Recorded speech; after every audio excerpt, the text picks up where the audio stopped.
What's up, guys? Welcome back or to the channel. Today is going to be a video similar to one I made a few months ago titled "What's it like daily driving a 10-year-old diesel truck," where I was talking about how the condition of my 6.7 Powerstroke was after it was 10 years old.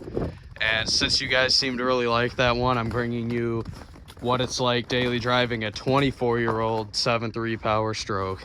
So right here is my 2000 F250 with the 7.3 and the ZF6 transmission. And this truck has just rolled over 105,000 miles.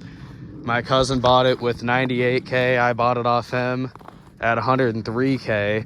And I'm going to be talking about what it's like using this as my daily driver, as right now the 6.7's in the barn for winter storage. So I've been driving this truck for all of this winter so far practically. We haven't got very much snow and salt, so I did drive the 6.7 longer than I thought. And this is not my first 7.3. I've had a few of them. I probably put 20K on 7.3s miles total in the last 4 years that I've been owning them on and off, and I can't say enough good things about them. So for starters, when I bought this truck, I made a video on it, new project, and I said I was going to record everything. I did do it. I'm going to try and start doing that now come spring when the actual body restoration on this thing starts. As you can see, we went ahead and threw on these 08 to 16 style tow mirrors and wired them up. I really should have made a video on that because a lot of people ask me. And we got the LED clear cab lights, 30% windshield tint, clear 05 headlights with LEDs and switchbacks, all that good stuff, which then, as you can tell, later on I ended up piecing together a full 2005 front end with the header panel, the grille, and the bumper, which I painted to match the top piece on it, which looks really good. I definitely should have put those on the video, but the thing I really should have recorded was pulling the motor. I bought this truck. The reason both my cousin and me got it for such a deal is because it had a nasty oil leak. The oil pan was rotted out. It was gooped up with some kind of putty or whatever you call it to try to stop it, and it didn't work. Rear main seal was also leaking. So I tried making a video or two on that, but it was hard to work on it and film at the same time because I've never actually done much work on these. Out of all the previous 7.3s I had one of them have a turbo failure at 175K, and that's it. So other than that, I've never worked on one of these. Other than the oil leaks, it didn't really seem to have any issues. When I pulled it out, I did the new oil pan, rear main seal. I got a new turbo pedestal because I did a exhaust back pressure valve delete. I also did valve cover, harness, and glow plugs just for the hell of it while I was in there. And then I managed to break some fuel lines taking it apart, so I had to replace those. But other than that, that was all this truck needed. When I was in there, the only additional damage I actually found was a very mild up pipe leak, and it was very mild. I could just see a little soot creeping past where it hooks into the back of the turbo. So I went ahead and replaced those two with a set of bellowed up pipes off, I believe, Riff Raff Diesel or something along those lines is where I got them. And the actual glow plugs and valve cover harness weren't bad. I just wanted to replace them just as a word of caution. It only has 100,000 miles, and this truck, for those of you who are wondering, always has and still to this day starts right up in the cold. A lot of people say 7.3s can't start in the cold, but if you have good compression and proper maintenance and working glow plugs and all that good stuff, it'll still start right up.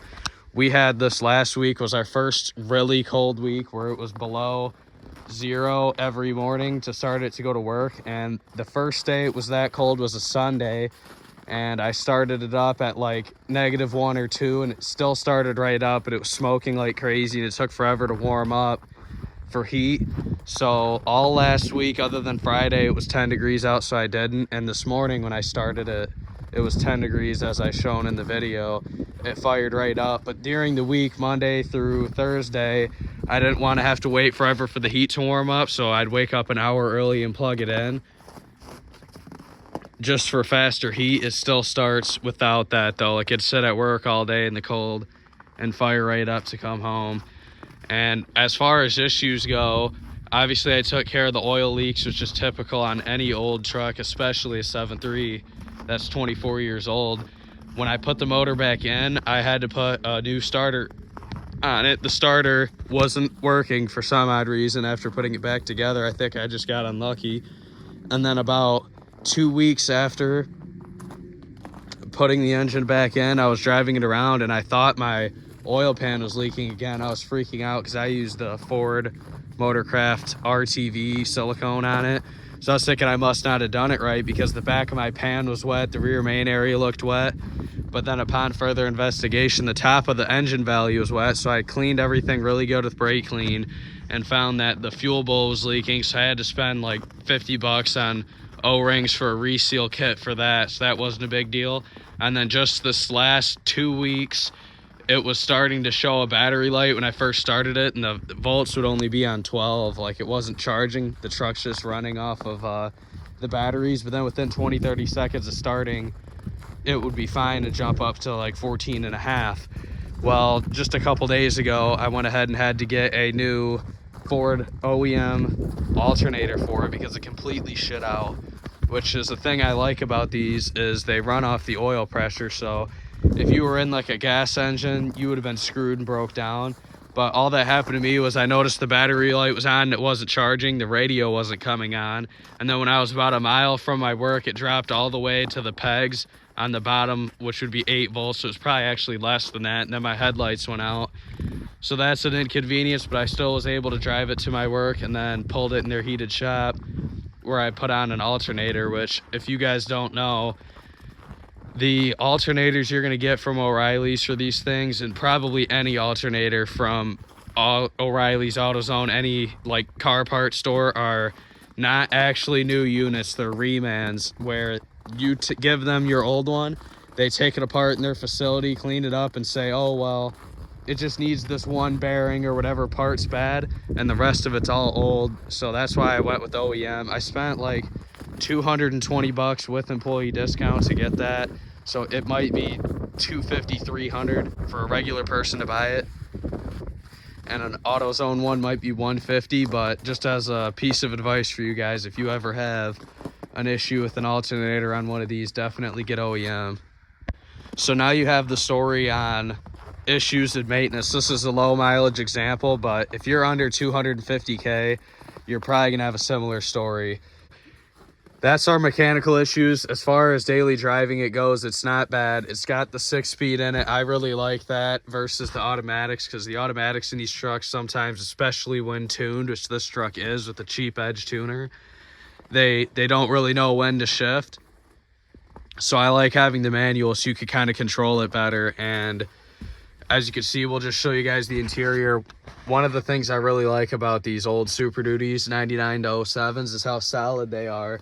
These are not the original seats. These are 08 to 10 XLT seats out of an F250 or 350. A lot of people ask me that because they think it's a seat cover, but no, this is just not the original seats. So I'm assuming the original one was obviously ripped open, but that's normal. You look at the rest of these compared to most other models and years of truck, even the like OBS Fords, people are running wood screws in everywhere to hold the door panels on, and the dashes are all beat up. These don't really have that problem. As you can see, my interior is completely tight everywhere. Nothing's loose, nothing's falling apart. Other than you could complain about minor things like this right here. These switches like to fall out. Like when I got it, if I just grabbed it and went like that, this whole piece would fall out, so I had to silicone it. It doesn't look the best, but I wasn't gonna spend the 80 or whatever dollars on that over just dabbing it with silicone and calling it a day. So the rest of what you can see in here, we have an aftermarket radio installed. It's a Boss Audio. I know a lot of people watching this are probably really big fans of big subs, aftermarket radios. I'm not. I don't really like this radio. I wish it was the stock one, just because you can plug in your Bluetooth transmitter down here and it works a lot better. Like this one all the time, I have to like clear my recent devices and unpair it from the phone. So I don't really like that. I would prefer stock. I guess a lot of you guys probably will disagree with me on that, but that's my opinion. The only reason I don't go back to stock is because they had to cut this out to fit it. As you can see, there's like a little crack here.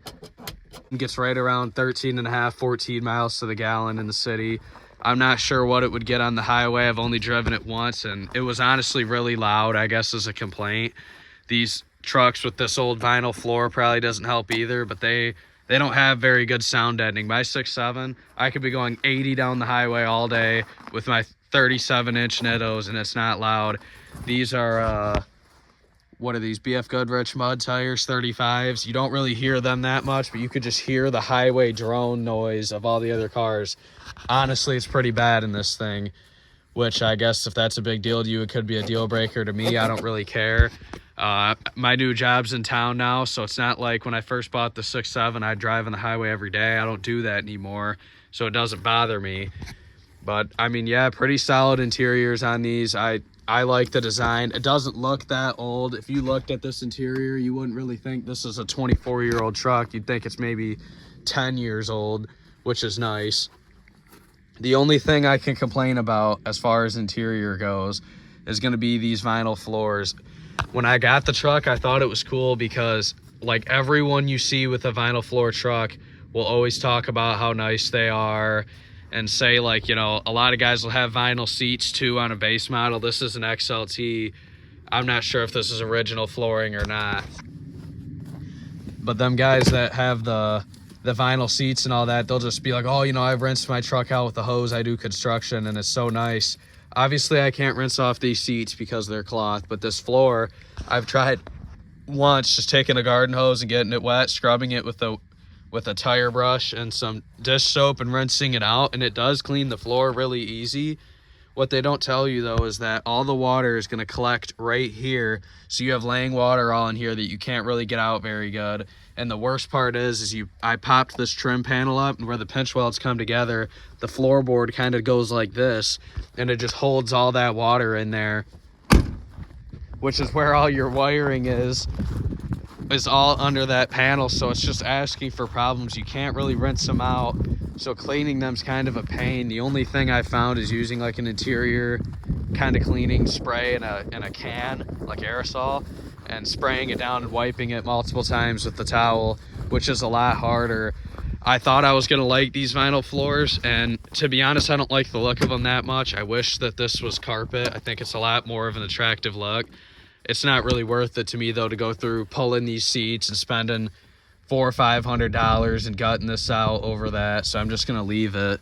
As you can see, though, it looks like shit in here with these vinyl floors. When they get dirty, they look awful. When they're clean, they look all right, but usually they're gonna be dirty. Eventually, I'm gonna probably have to go ahead and get some floor mats, just so you get your floor mats dirty, your carpet under them is clean in a normal vehicle.